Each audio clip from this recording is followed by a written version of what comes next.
Uh-oh. Let's see here. Which one is that? That one. Okay. Here we are.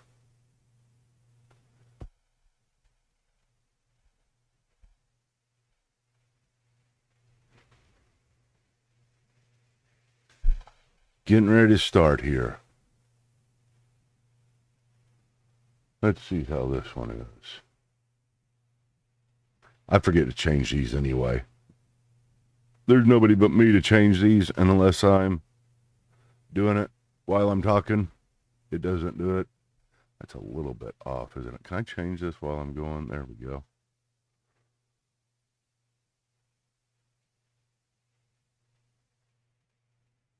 Okay. We ready to get started?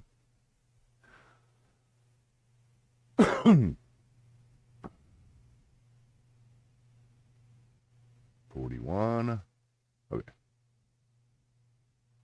I wonder if I should starting things, just starting it rather than introducing every time. What do you think? You think I ought to just introduce, or do you think I ought to say welcome again? You'd think after doing this for 20 years now, almost 20 years, I would know how to do it. But you know, this kind of stuff transitions. It's not like it was when it first began. When we first began, it was an introduction every time. It was long. If you ever listen to the old Theology Unplugs, there was a long introduction. I mean, telling who I was, my credentials, all kinds of stuff. But I had somebody else doing that. It kind of seems weird for me to start with my own credentials. It's so easy for you to look them up. Anyway, I don't know. I'm just going to start it the way I normally do and move forward. You guys tell me if you think I ought to just get right into it. I'm going to try to get right into it this time and just do it a little bit different this time. Let's see. It smooth over. Yeah, this will work. This will work.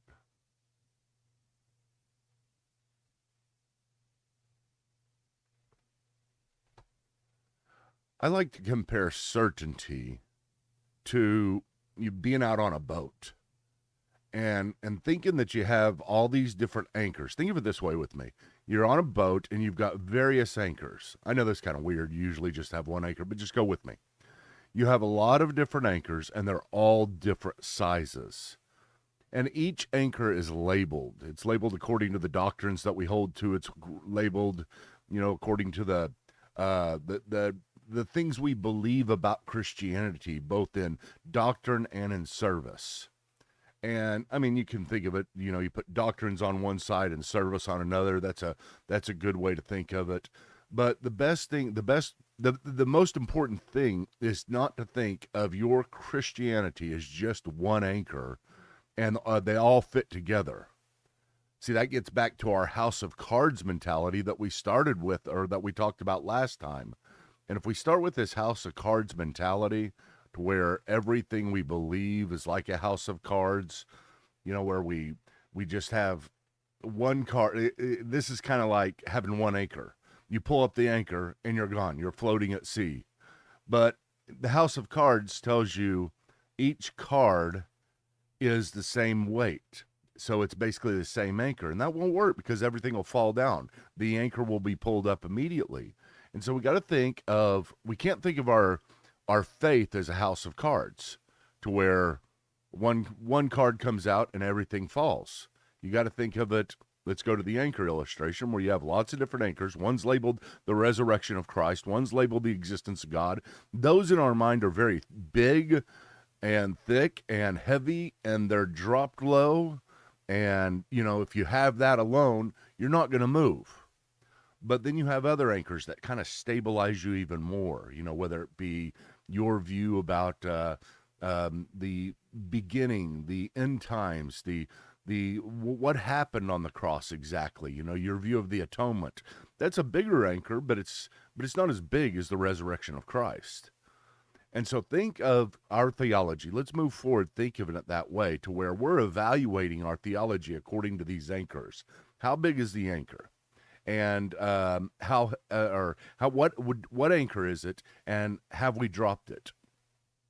And then the more assured you are of it, the more heavy the anchor gets. Now, that's not a good one. Well, anyway, one of the things that I like to think of is the story about What About Bob. Now, I don't know if anybody's seen What About Bob these days. This illustration used to work better, but What About Bob is a classic movie. What About Bob is, you've got a guy who is losing his mind or has lost his mind, and he's trying to get his mind put back together, and he wants to go to a certain psychologist, and it's a hilarious movie, one of the all-time greats. But he's showing up at a psychiatrist's house, and he's driving the psychiatrist crazy because he's showing up on his vacation. But the problem with this guy is the reason why What About Bob or Bob is messed up in the head is because he's scared about everything. Everything scares him. Stepping out of the house every day scares him. He could get hit by a car. He can't drive because he's too scared to drive because he might crash. He can't, touch handles whenever he's out in public without having something on his hand to, make sure that whenever he touches the handles, he's not connecting with anybody else's germs, because one of the germs might get in through his fingers and kill him. And the issue is, whenever you think about it, he's right about every one of these. About every fear that he has, there is a possibility that he could contract something. He could get hit by something. He could die. There could be something deadly that happens to him. This happens to us every day. Every day we walk outside, we could get hit by a falling piece of a satellite. But we take our chances every day because there is a certain element of risk that goes with life, that goes with every decision. And we take that risk based upon this implicit understanding that some risks are greater than others, and that we're more certain about certain types of things that we do than others, and we're more careful about other things. We got to take our doctrines kind of the same way. We got to understand that there's a certain risk that we have whenever we walk out here and we believe in Christianity. Whenever we take a step of faith, that is a step of faith to where we are moving in the direction that we are convicted of most, not the direction that we are most certain, or that we are absolutely certain of. If you take your doctrines and think that they have to be absolute, you have to have absolute certainty about everything, then you're going to be like What About Bob? And you're going to be immobile in your faith. And I see this all the time. This is the biggest problem I see with people who doubt their faith. Whenever they're doubting their faith, normally they have some type of condition, some type of fear in any area that they might be wrong. And the reality of the possibility of being wrong keeps them immobile, keeps them unable to make any decisions, any steps of confidence. They stay sitting in fear in their faith. And that's the thing that we're not supposed to do. And the reason why people do that is because normally that's the way we grow up. We think of it this way. We think of making a decision or not making a decision. We trust our parents, and our parents are always right. How right are they? They're always 100% right. And so whenever they tell us something, whenever we learn something growing up, we just accept it or we don't. We drop that anchor. We don't think about it much. And then whenever we have to start evaluating our anchors, or whenever we're out at sea and one of our anchors breaks, we fall apart inside because we think, what if every one of them will break? And then in our minds, we pull up every anchor and we just float at sea, fearful to drop any more anchors because they might break. And the reality is our anchors might break. We might be wrong. There's going to be a lot of things that we're going to be wrong about when we get to heaven. When we get and stand before the Lord, we will be corrected. Doesn't matter who you are. We all will. We all walk around with bad doctrines. We just don't know which ones they are, or we would change them. I mean, that's the reality. I think that was N.T. Wright who said that. I've got wrong doctrines. I don't know which ones they are, or I would change them. That's the reality of what we're walking into when we talk about the chart of certainty. This is the next step we have to go to in understanding how it is that we as Christians are to hold our faith. So let's get into this. Let's first talk about the different types of certainty. Last time we talked about this is what we talked about last time: the conviction certitude, epistemic certitude, indubitable certitude, and absolute certitude. Now, here's one of the things that we do. We overstate things. Whenever we are in arguments, whenever we are talking to people, whenever there's a conflict that happens, we always become absolutely certain about things. There's not a doubt in our mind about things. Things have always been this way. Everyone knows it. It's perfectly clear. It's so clear that no educated person believes otherwise. And your view could be nothing. There could be nothing further from the truth. You see, overstatement is a sign of insecurity. That's what it is. I know sometimes we do it for fun, and I know it's part of our language and our lingo, and I'm not saying every time you overstate that you're showing insecurity. But whenever we're in a deep discussion about theology, whenever we get into a precarious position, that is what we usually revert to: overstatement. We overstate our confidence. And we betray at that point that we're not really thinking deeply about the theology, at least to the point of that conversation, and taking it seriously. And we're not being honest with ourselves. We're not being epistemically honest. Remember last time we talked about epistemics, the epistemic certitude. And so whenever we do this, this is something that is betraying a sign that we have not really thought about this issue. And that's what we're going to try to do. Think about this issue. Now, I don't remember exactly whether we went through this last time, but there's different types of certainty.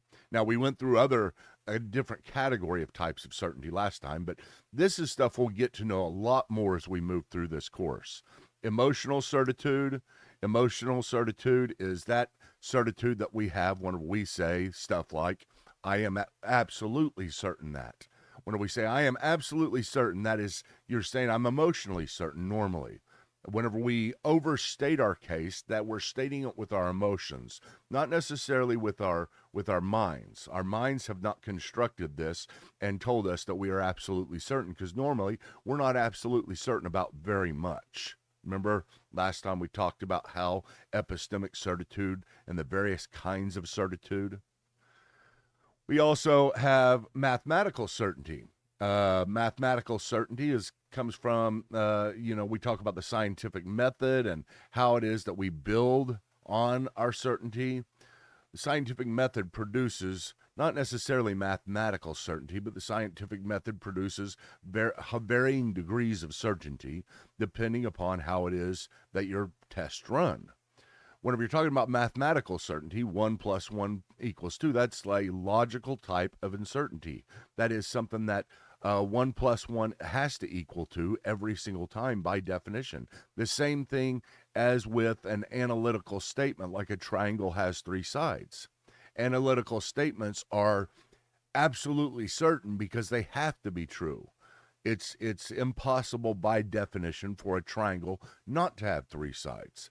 Now, that's not the way our faith is. That's the way René Descartes, if you remember, he produced the Cartesian method, and he wanted us to have faith in every aspect like that, but it couldn't be produced.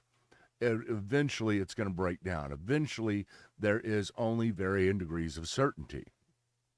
We can also have intellectual certainty. This is the weight of evidence. The weight of evidence tells us how empirically certain we can be, logically certain, what is reasonable. And then we have moral certainty, which is what is demanded. Moral certainty is basically you take everything that you have learned and everything that you know about a subject, and then you say, what am I obligated to? What am I convicted of based upon this? And therefore, if I have weighed all the options, Am I obligated to step out the door each morning, even though all of these things could happen? I may evaluate and say, do I think a satellite is going to come and fall on me if I step outside? And then I evaluate, have I ever seen a satellite fall? Have I ever heard about a satellite falling? Well, I've heard about it in certain places, but I've never heard of it falling on anybody. They certainly never happened to anybody around here, certainly never happened to anybody that I know.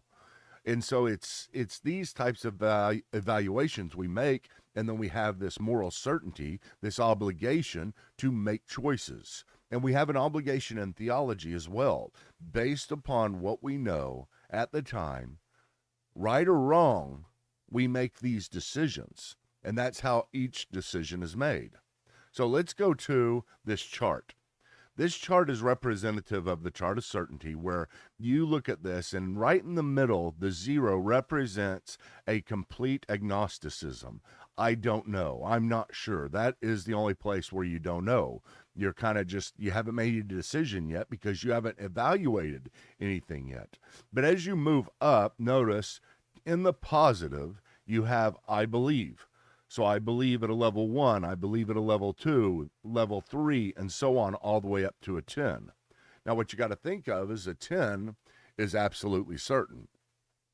And I like to tell people this because maybe where this chart here has to do with the degree in which we can be certain, because otherwise the 10 is inaccessible. The 10 we'll never get to no matter what, except for maybe the fact that I exist. I remember one time whenever J.P. Moreland was giving a conference on this, and he talked about that is the only thing he is absolutely certain about. That's the only thing he is a 10 on, is that he exists. And that was reasonable, because that is the thing that we know most. We know most that we exist. We may not know whether or not we exist only in our own minds. We may not know for sure whether there is an external world, whether or not we're a brain in a vat, as people say. There's all kinds of doubts we can throw at this.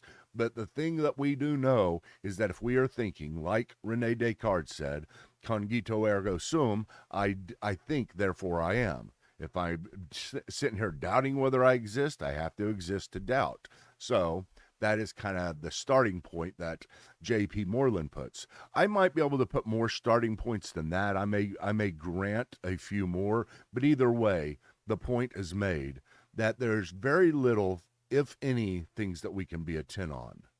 So the only one that is a 10 on everything is God. He's the only one who knows everything with complete and absolute certainty. On this chart, whatever he knows with a 10. There is no degree of variation in his knowledge. He has perfect knowledge. We do not. Therefore, we have to work within this scale. And the scale goes backwards as well, where you don't believe something. So I like to put it this way, instead of just saying, 1 is something I don't believe that much, rather to go in the other direction and say a negative 1 is when you start not believing something, whenever you're assured that it is not true. So you got varying degrees there, and once again, it's the same. To be a negative 10, you would have to be able to be God in almost every case. And so 10 is inaccessible, but let's put it this way. I grant on this chart, at least for our human endeavor, let's put it this way. We can be a 10 possibly, because 10 doesn't represent a godlike certainty. Let's say an imaginary 11 is there, and God is the only one who is an 11, and we can't get to that place. You may say, Michael, I'm sure that God exists. I could say, well, listen, is God more sure that he exists than you're sure that he exists? You would have to say yes. You would have to say, well, I don't have a godlike certainty, and so therefore God is at a level, and therefore absolute complete certainty is at a level that is mostly, if not completely, unattainable to us. If you can think that way, then I know it's hard. It may break down. This house of cards that you have right now, it may fall, and I'm willing to let it fall. We call this deconstruction. It gets a bad rap in Christianity because most people deconstruct, pull that house of cards down, and say, now you're free. And don't put it back together or you won't be free again.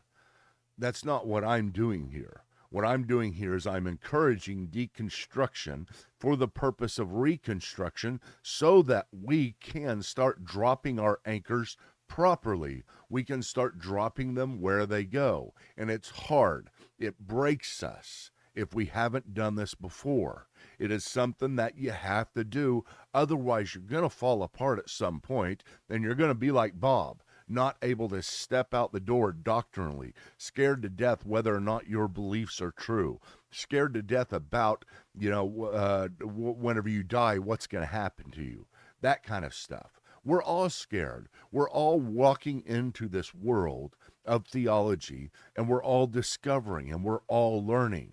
That's why I put as the motto of this ministry to believe more today than we did yesterday. That assumes in every area that I teach, every area that I learn, every area of theology, we can believe more today than we did yesterday. We can be more secure.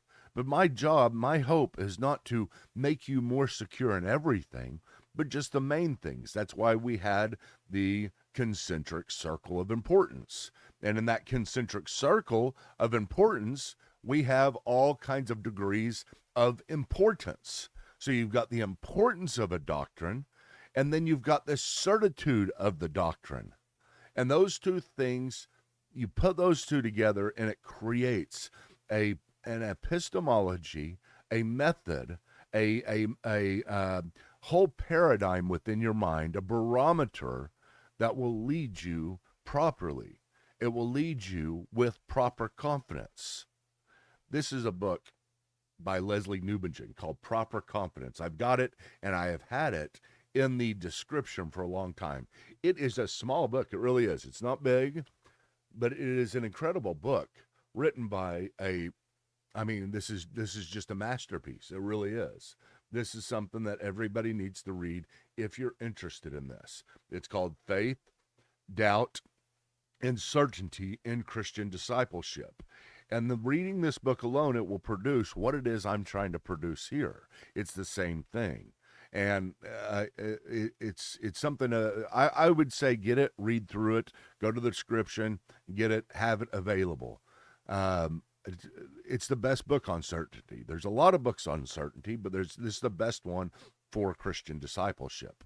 It helps us to be able to see the necessity of taking our doctrines through this paradigm. So what I want to do now is I want to start going through this paradigm. I want to start taking it one at a time.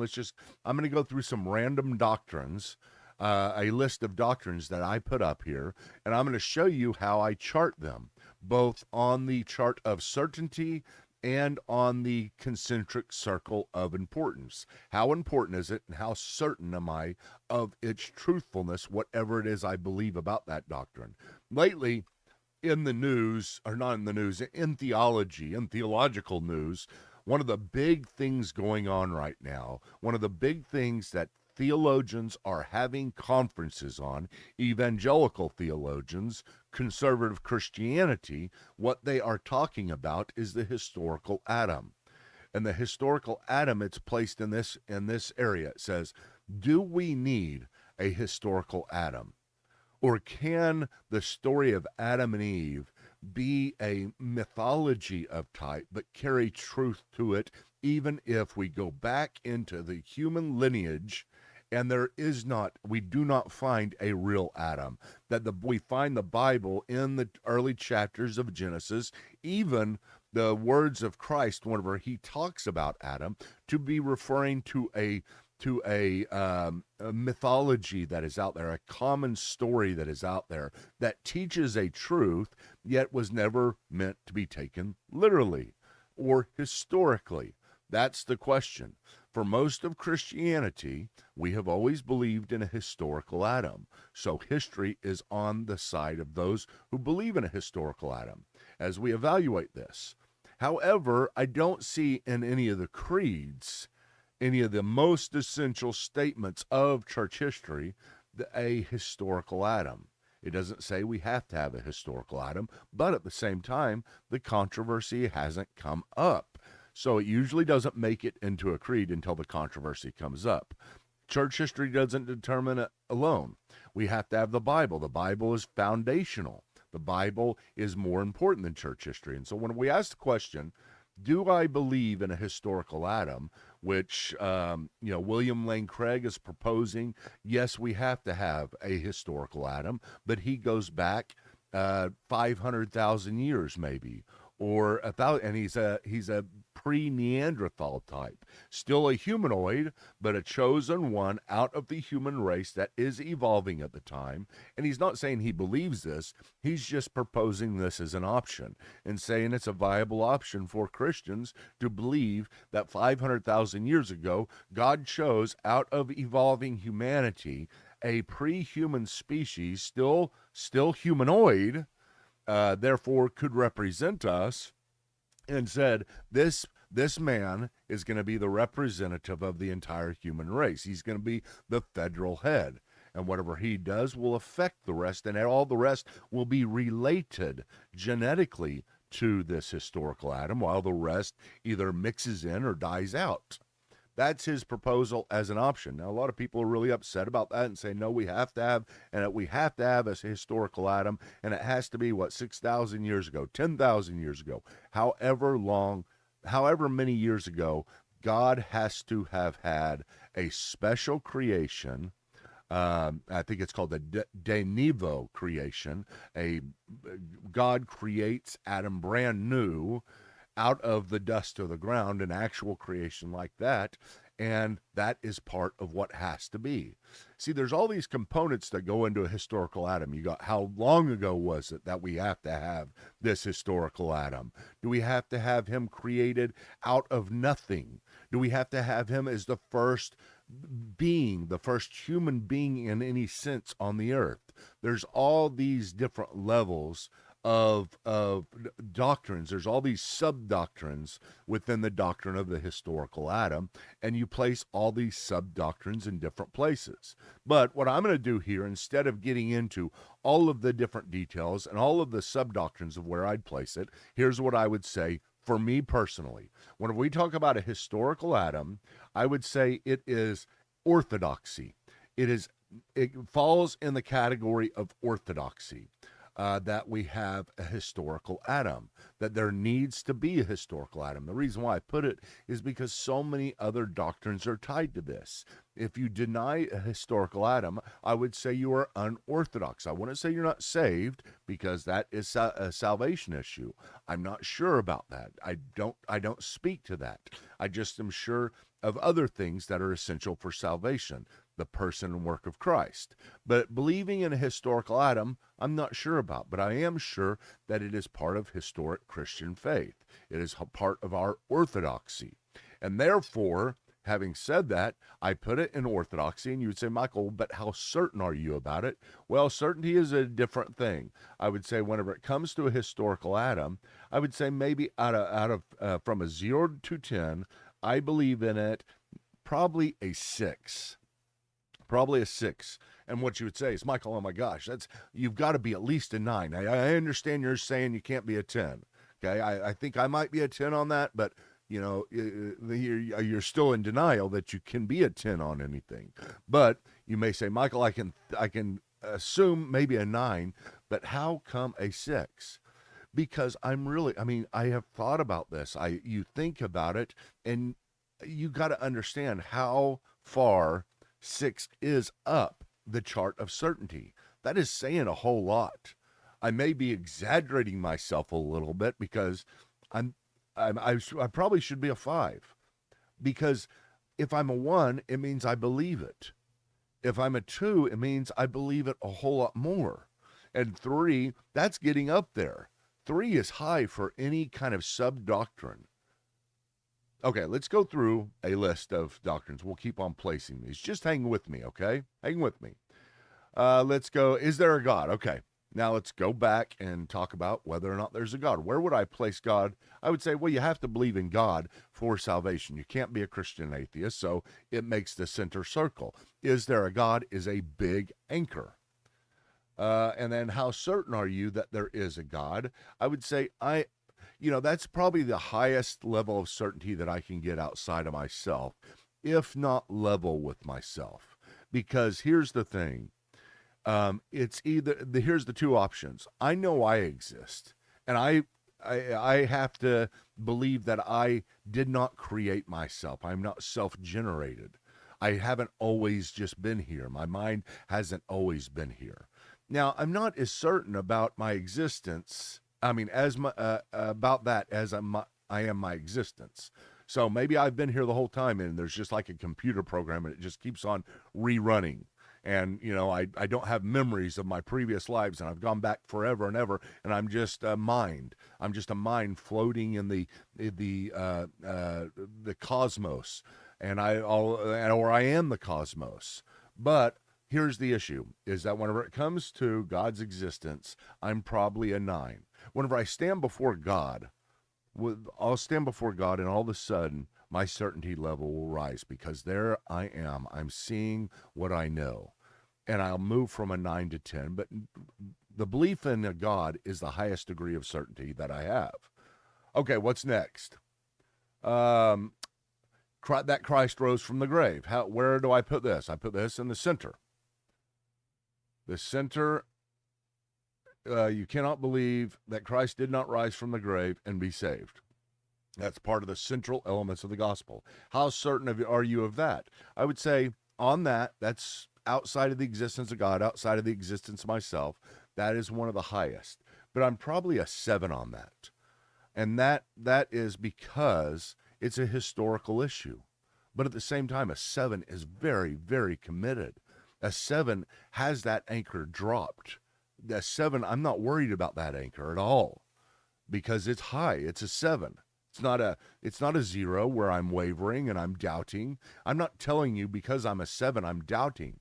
I'm just saying I have room to grow in that area. I can believe more tomorrow than I do today about the resurrection of Christ. I can get out the historical books and say, oh my gosh, this is really true.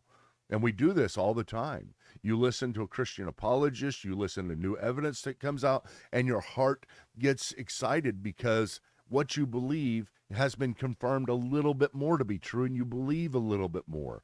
And we move up the certainty chart. There's not a time on this earth that we will ever be perfectly certain. So we move these things up and down.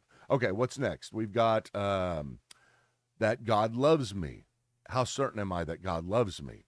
I'd say I'm probably the same. I'm probably around a 7 that God loves me, because if I'm a 7 about the death and resurrection of Christ, then I'm at least or close to the same. Maybe he didn't die for me, so maybe it's a 6 or so, that Christ is going to come back and rapture the church before the great tribulation. Whoa, okay, that's a different one. That's a much smaller anchor. That is something I do believe. I do believe that Christ is coming back and going to rapture the church before the great tribulation. I am a pre-tribulationalist. I believe in a future tribulation where there'll be 7 years where God will be dealing with the nation of Israel. I believe he's going to take the church out of the world before that. And then I believe there will be a 1,000-year millennium or a long millennium there where Christ will reign on the earth. And so that is something that is, I believe it. I do believe it. I really do. I'll teach on it. I'll state it with conviction. However, whenever it comes to the chart of certainty, I would be probably a 1. I get in trouble for saying this. People, I graduated from Dallas Theological Seminary. I'm not supposed to be a 1 with regard to pre-tribulationalist rapture, because that is what Dallas Seminary is known for. Not only thing it's known for, and hopefully it's not, but it has been known for that in the past. It is a school that if you're a teacher there, not a student, but if you're a teacher there, you have to sign a statement that says you believe in the pre-tribulationalist rapture. It's one of the only seminaries that does that. Now, whether or not I like that it does that, that's a different story. But at the same time, that's it. And having said all of that, I'm a graduate, and basically I could sign the doctrinal statement of Dallas Theological Seminary. Why? Because I'm a 1 with regard to the rapture. I could sign that part of the statement. I could say, yes, I do believe it. I'm not wavering back and forth. Now, I could grow a whole lot in my belief about that. I'm not sure. The Bible is not as clear. The Bible presents a certain degree of clarity on it, but it's not that clear. God sometimes is more clear than others. That's okay. That's God's design. He's the one who gave it to us that way. He obviously doesn't want us to be as certain about some things that we believe as others. So you don't have to get kind of all upset because you barely believe something. And it's not that central to your faith. The pre-tribulationalist rapture, or that Christ is going to rapture the church before the tribulation, whenever it comes to this, I would say it's important but not essential. So it goes way on out there. It's not important. It is important that when Christ is coming and what our views of the end times, those are important. They establish our hope. These are something that we do need to work on. We do need to listen to. We don't say, I just don't want to deal with that because it's controversial and because nobody really knows for certain. Nobody knows for certain anything. Okay? We deal with things because God has told us about these things. And so if he's told us about these things, we work on it and say, well, how clear is he? And we interpret him the best we can. Okay? Through all the different avenues of revelation, all the different sources we come to know him, that's where we interpret him from. So that is where I am at with this. How about that Christ is coming back to the earth to reign for 1,000 years? Okay, this is different. Now we're talking about the pre-millennial coming of Christ. This is a different part of the end times. So I believe I'm a pre-tribulationalist. Yes, I'm a one. But I'm a premillennialist too. I believe there's a future millennium. I believe that we're not living in the millennium like all millennialists do. So where am I with regard to that? Well, it's different. This would be not a one. I would probably be a two as far as a premillennialist. So I believe even more that Christ is coming before, or there's going to be a millennium in the future. There is a future coming 1,000-year reign of Christ, or a long reign of Christ on the earth. I'm a two. You would say, well, Michael, that's not much, but it's still a belief in it. I can only believe to the degree of clarity. If there's other really good Christians out there that disagree with me, and there are many Christians out there that love the Lord, that Christ is the center of their life, that love their neighbor, that do all the things that are so essential for the Christian faith, and yet they disagree with me. That is the importance about fellowshipping with others. This is the importance about broadening your scope of fellowship, your circles that you run in, the church that you go to. You see, sometimes we grow up in just one church with one pastor, in one family, and one community that is very small. Our theological community is small. And we do like it that way because as long as everybody around us agrees and believes the same way we do about everything, what happens is that emotional certitude grows. But the emotional certitude is not a good representation of actual truth. Our emotions can be certain about anything. People's emotions have been so certain that they've sat under the stars waiting for a UFO to come pick them up and drinking poison. Okay, so that's not going to do. We can't work from emotional certainty. Emotional certainty feels very good. I love emotional certainty. I really do. I hate emotional instability. I hate having all my anchors up and floating at sea. I've been that way before. Even since I've been a Christian, God has, in some sense, taken up my emotional anchors and caused me to go into panic. Happened in 2010, March 2010. Wasn't because I didn't necessarily know this. It was just something God took me through. I'm glad he did because I felt it. It was difficult. It was the worst time of my life. I can tell you that without a doubt. The time whenever all my anchors were up, all my emotional anchors were up, that hurt so bad. And we want our emotional anchors to be down. That's why we protect ourselves. We protect ourselves by going to the same church, talking to the same people, and conversing with only people who agree with us. We just have a small circle of theological friends. And you've got to expand out from that. Whether it is you're a Protestant or a Catholic or an Orthodox, you got to get out there and get around good people that agree with you about Christ, or that are broader in their tradition. Whether you're a Protestant talking to a Roman Catholic, or a premillennialist talking to an all-millennialist. You've got to get out there and talk to them, get to know them, start fellowshipping more broadly, and then see their life, and then begin to evaluate their doctrines and try to understand it. Because a lot of times we get in those small circles, and everybody outside those circles is not saved. That's the way we think. If you're outside of my circle, you can't be saved. And that is simply untrue.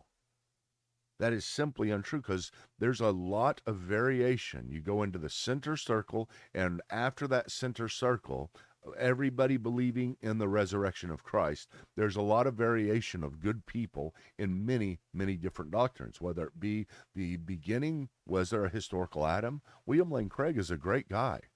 He believes that Adam was created 500,000 years ago, or he doesn't believe that.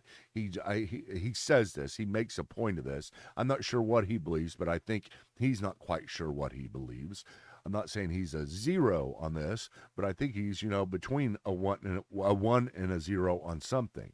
And I think he's probably between a 1 and a 0 on what he proposes here, that Adam was created 500,000 to 700,000 years ago.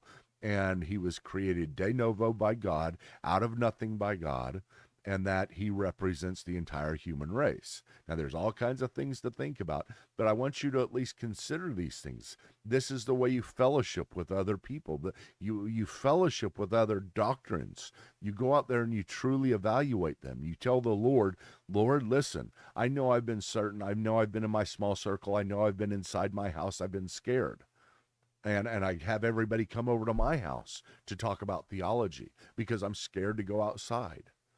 And that is what we've got to do. We've got to unlock our front door. We've got to look at all of our anchors and say, do I know why each one of these anchors has been dropped? Because we've got lots and lots of anchors that are dropped around us. And we evaluate those anchors, and you say, I've really never thought about this particular anchor here. I've never really thought about whether or not I believe that the book of wisdom goes in the Bible or not, the Apocrypha. This is something I've been dealing with lately, because I got a message from a friend, and it was a passage out of the Wisdom of Solomon that is part of the Apocrypha, accepted by Roman Catholics, but not generally accepted by Protestants. And it was very interesting because this particular passage seemed to be incredibly prophetic. And in my mind, my mind's spinning. How can this book, I've never noticed this passage before, but it seems to be prophetic. Could it be that I missed out and the book of wisdom of Solomon, ought to be in our canon? And so I reevaluate things. Now, as I reevaluate it, I begin to say, well, I'm less certain than I was before, but I'm still at least above a 0 that this does not belong in the canon. Most of the things were going to be between a 1 and a 3. It takes a lot of understanding and knowledge and evaluation to get above a 3 on doctrines. In order to raise these up to where, you get very, very high, you have to truly understand them, and it has to be clear. But in reality, if there's a lot of good people, not only outside of our church, not only outside of our doors, not only outside of our denomination, but also we read throughout all of church history and fellowship with people from 1,000 years ago. With St. Anselm, what did St. Anselm believe about these things? What did St. Augustine believe about these things? That really helped me to open my mind to show maybe my circle is too small, it's too tight. Maybe I need to open it up. Maybe I'm not quite so certain about some of these things. Maybe my circle of fellowship is so limited that I'm not able to learn. I'm not able to evaluate. Therefore, I just have to run on emotional certitude. My house of cards is there, ready to fall at any point. But as we expand our thoughts, as we expand our circle and understand that there are many things that we are uncertain about, but we are still certain enough, and we have evaluated them, and we have pulled up that anchor, and we looked at the anchor, we evaluated it, through the different means that we have, and then we redrop it. By the time we redrop it, it will be much more secure than it was before. And so we're always pulling up anchors. We re-pull up anchors. We pull up anchors and drop them back down. Pull up anchors and drop them back down. Every time I pull up the resurrection anchor and drop it back down, it gets heavier. I've got enough anchors to make me stable. I've got plenty of anchors to make me stable, and so do you. All you have to do is have that one big anchor to make you stable. Who is Christ and what did he do? Once that's dropped, you're stable. You don't have to worry. You may be able to adjust at sea. It may be changing, but at the same time, you are stable. You're stable with 2,000 years of church history. But that one is the one you want to evaluate first and most. You want to be sure that you believe in the resurrection of Christ. I'm not saying call into question your Christianity, but I am saying test yourself, as the Bible says. Test your faith to see if it is true. It's very important. We test it all kinds of ways, but this is the intellectual way in theology that we have to look at it. And so as we go through all the doctrines, and I'm going to go through some more next time. I only went through a few, and I'm going to keep on illustrating this through this method and just putting up doctrines, random doctrines, showing you where I'm at, and discussing it, and discussing why I'm at these different places. And I think it's going to shock you a little bit. It may get you mad sometimes at me. But at the same time, you'll have to decide, okay, this guy isn't completely 100% certain that there was a historical Adam. Can I still fellowship with him? Is that something worth breaking fellowship over? Or do I continue to fellowship with him, understanding that he has a contribution to give to me and you to me as well? So that's the evaluation I want you to go through. I want you to evaluate whether or not you can even pull up your anchors. I know you can. I know you can pull up these anchors and reevaluate them, because I know the truth is out there, and I know that however certain we are, God has given us the information for varying levels of certainty. And we are going to be stabilized in the way he wants us to be stabilized. And we are going to drift in the way he wants us to drift. And yes, he does want us to drift some in a lot of ways. That house of cards has to come down. You're going to have to pull up your anchors, and we'll redrop them. That's what we're going to be doing throughout this entire program. Every time we come to a new doctrine, I'm going to challenge you on your belief, whatever it may be. I'm going to argue for a position that's different than yours. I'm going to argue for your position, probably, but I'm going to argue for something different. It's going to make you unstable. But that's pulling up that anchor. It's evaluating it. We'll redrop it. That's the purpose of it. The purpose of it is not to pull it up and say, don't worry about it. It doesn't matter. The purpose is to evaluate how important is it and how certain am I of it. And you'll re-pull it up year after year. And every few years, I seem to pull up the anchors that I dropped 3 years ago and reevaluate them. And I love doing that. That's part of the theological process. And you're going to have to get used to that if you're going to be into the world of theology the way that God wants you to be. He says, love him with all of your heart, your soul, and your mind. This is part of the process of loving him with our minds. Okay, guys, thank you so much for being here today. Don't forget to support if you can. That is very important for me. This is important as I go through this, as this continues to grow. Go to my Patreon. You'll find all kinds of things there, including a level that you can go to that will give you the theology program, which is this entire program called the Theology Program, 60 sessions, 6 courses, 90 hours of theology, going through all of this in a very systematic way. I'm going through it in a much more casual way right now. That's more systematic. But I'm covering more details because I'm able to cover more details in this. But at least that'll give you a big overview, like this chart of certainty and the concentric circle of importance. I go through that in an hour and a half, both of them. And so you'll kind of get a broad overview of everything. And it's something you can also get the workbook to. It's something you can start in your church. So check that out. Just go over there and check it out. I write blogs all the time. It's a great community to belong to, and it helps what I'm doing if you believe in what I'm doing. So We will see you next time. Thank you so much for showing up. Hopefully that I was able to convince you to pull down that house of cards so that we can put it back together. Pull up those anchors so we can evaluate them and drop them again.